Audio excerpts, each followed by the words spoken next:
जो संघर्ष में टिकता है वही इतिहास लिखता है। नमस्कार, मैं गौतम कुमार, आप देख रहे हैं पीके न्यूज नंबर 1 में आपका स्वागत है। अभी हम आए हैं मलहनमा खुर्द पर। जो शख्स हमारे साथ बैठे हुए हैं ये बीपीएससी एग्जाम पास कर चुके हैं और मेंस का भी एग्जाम दे चुके हैं। आइए इनका ये संघर्ष जीवन काल में कैसा रहा उसके विषय में हम जानकारी लेते हैं। तो सर्वप्रथम आप अपना नाम बताइए। मेरा नाम चंदन कुमार हुआ। आप कहाँ से बिलोंग करते हैं? मैं मलहनमा खुर्द वार्ड नंबर 8 नगर परिषद त्रिवेणीगंज सुपौल डिस्ट्रिक्ट बिहार से बिलोंग्स करता हूँ। चलिए ठीक है। आप ये बीपीएससी का एग्ज़ाम कब दिए थे? मैंने बीपीएससी के एग्ज़ाम रिसेंटली 2022 में दिए हैं। आप 2022 में बीपीएससी एग्ज़ाम पास कर चुके हैं? जी, मैं बीपीएससी एग्ज़ाम 67वीं पास कर चुके हैं। कितना रैंक आया आपका? मेरा 96 आया है। 96 आया है। चलिए, और आप मेंस का भी एग्ज़ाम दिए हैं? जी, मैंने मेंस का भी एग्ज़ाम दे चुके हैं। मेंस का एग्ज़ाम, मेंस में कैसा लगा आपको? कब उसका रिजल्ट आने वाला है? क्या आएगा या नहीं भी आएगा, उसके बारे में बताइए। मेंस का एग्ज़ाम 100% हमें आने की संभावना है। वैसे तो कुछ कहा ना जाए, लेकिन हमें श्योर लग रहा है कि आने की 100% संभावना है। तो आपका इस मेहनत के पीछे किसका हाथ है?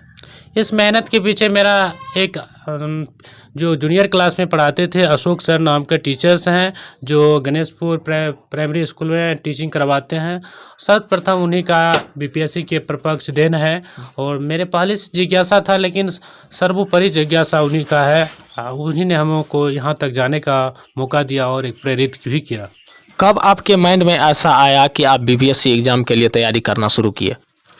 मैंने 2022 में जनवरी के लगभग हमें ये आया जानकारी कि बीपीएससी में भी अपॉर्चुनिटी है, दिव्यांगजनों के लिए कुछ अच्छा अपॉर्चुनिटी है। तो मैंने इसमें पैर रखे और स्टार्ट की तैयारी करने का। तो आप दिव्यांग हैं सो? हाँ, मैं दिव्यांग हूँ। हाँ, दिव्यांग है। क्या चीज़ है हमें आप में क्या कमी है? हाँ, आई हैंडीकेपेड हूँ। चलिए, तो आप अभी मेंस का भी एग्ज़ाम दे चुके हैं, इनका रिजल्ट आने वाला है और ये बेहद खुशी तरीके से तैयारी कर रहे हैं। अभी भी तैयारी करते होंगे? जी, अभी भी मैं तैयारी करता हूँ। 69वीं 69 का भी जो पीटी है वो 30 सितंबर की होने वाली है। उसके लिए मैं अभी भी तैयार कर रहा हूँ। नेक्स्ट भी तैयार करूँगा। और मेरी इंटरव्यू की तैयारी के लिए मैंने ऑनलाइन क्लास ज्वाइन किए हुए हैं और जो है ऑफलाइन क्लास भी ज्वाइन किए हैं। अभी वर्तमान समय में अभी क्या कर रहे हैं? कुछ काम हो? वर्तमान समय में एक स्मार्ट वैल्यू नाम की कंपनी है, उसी में मैंने कंप्यूटर ऑर्गेनाइजेशन की शिक्षा प्रोवाइड करती हूँ और उसी में काम करती हूँ। तो अभी उस कंपनी में आप किस लेवल पर हैं? मैं उसमें अभी गोल्ड लेवल पे हूँ। कितना इनकम है आपका? 25,000 समथिंग है। 25,000। अभी तक उस कंपनी से आप क्या सब अचीव किए हैं? मैंने उस कंपनी से बहुत सारे अचीव किए हूँ। जहाँ तक पीटी क्लास की जो भी हमें एक्सपीरियंस होती है, पीडी क्लास पर्सनैलिटी डेवलपमेंट की, साथ साथ इनकम भी फैसिलिटी मैंने प्राप्त किया हूँ। साथ साथ हमें जब ग्रामीण एरिया में रहते थे, किसी के पास बोल नहीं सकते थे, उस एरिया में भी हमें जाने का मौका मिला। तो स्मार्ट वैल्यू इंडस्ट्री से ही मौका मिला।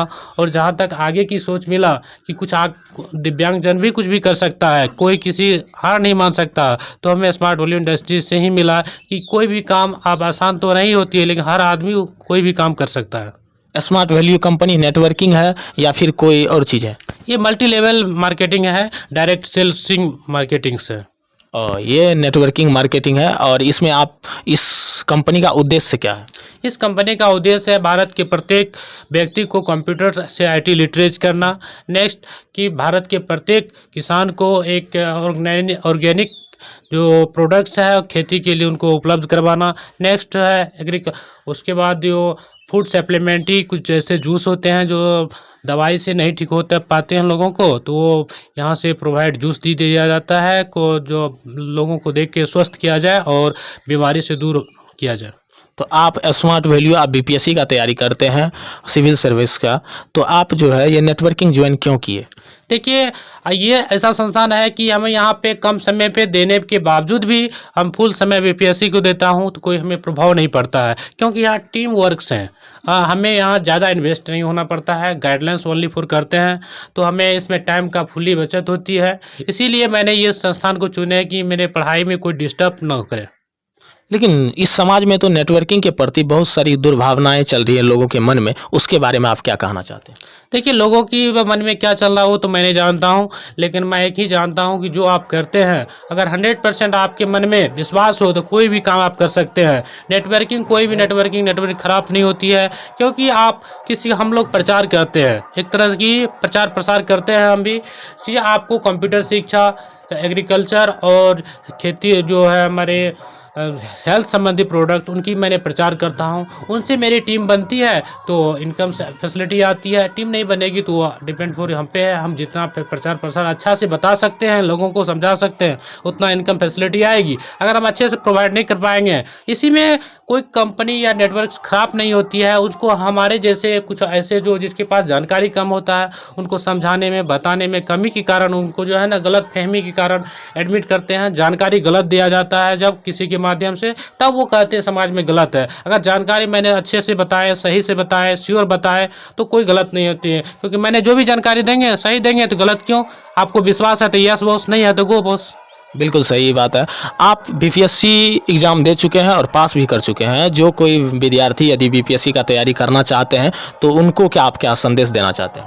जी, मैं 100% उनको भी ये जिज्ञासा देना चाहता हूँ कि आप अगर मन में है कि मैं सिविल सेवा की तैयारी करूं और मैं ग्रामीण एरिया से भी करूं, तो 100% आप कर सकते हैं। क्योंकि हम भी अगर जो तैयारी करने के लिए क्लास में गए तो टीचर ने हमको बोला तो आप दिव्यांगजन हैं, एक तो वो सही। दूसरा बात, हमको उसको विश्वास नहीं हो रहा था कि हम ज़्यादा बोलते नहीं थे। कुछ ऐसे बोलते तो थे, लेकिन मैंने ज़्यादा लोग कास्टिंग बोलता था ना, वो मैं नहीं बोलता था। अपना जो स्टडी करता था उतने ही बात करते थे, ज़्यादा नहीं करते थे। तो सोचता था कि हो सकता है, जो टीचर था ना उनको भी विश्वास नहीं था कि इनसे पीटी निकलेगा, क्योंकि वो सोचता था हो सकता है झिटकी से भी गला फूट सकता है। लेकिन संभावना उसको 100%, मेरे पे विश्वास नहीं था। लेकिन खुदा की कसम या ऊपर वाले की देन है कि उसमें किसी का भी रिजल्ट नहीं आया, ओनली फॉर मेरा रिजल्ट आया। वाह, बहुत खूब। उस कोचिंग सेंटर का नाम बताइए। उस कोचिंग सेंटर का नाम, वैसे तो कोई कोचिंग सेंटर की नाम नहीं थी, और जो प्राइवेट पढ़ा रही थी त्रिवेणीगंज में, एक तरुण सिंह राठौर टीचर्स हैं, वो प्राइवेट रूप से अपनी स्टडी के साथ साथ अदर विद्यार्थियों को जमा करके उसको भी स्टडी करवाते थे। वैसे मैंने ऑनलाइन मिशन 50 क्लास ज्वाइन किए हुए थे। और तो अभी घरे से आप रह करके यहीं से आप बीपीएससी का तैयारी करते हैं? जी, मैंने अभी ऑनलाइन मिशन 50 का इंटरव्यू रिकॉर्डेड क्लास लिए हुए हैं पटना से, और नेक्स्ट मैंने बीपीएससी के लिए इंटरव्यू के लिए वहाँ पे जाके भी ऑफलाइन में कुछ मटेरियल्स लिए हैं, और कुछ 1-2 क्लास जो है ऑफलाइन वहाँ पे लिए भी है। और फिर भी मैंने कुछ कारण बस आ गए घर, फिर मैंने जा रहा हूँ इंटरव्यू की, वहीं पर स्टडी करता हूँ। वाह, आप लोगों का ये प्रयास कैसा लगा? आप लोगों को कमेंट सेशन में ज़रूर बताइएगा। आपका पीके न्यूज़ चैनल में विशेष धन्यवाद है। थैंक यू, बहुत बहुत धन्यवाद आपको हमारे यहाँ आने के लिए और हमें जानकारी प्रोवाइड करने के लिए। जय हिंद, जय भारत।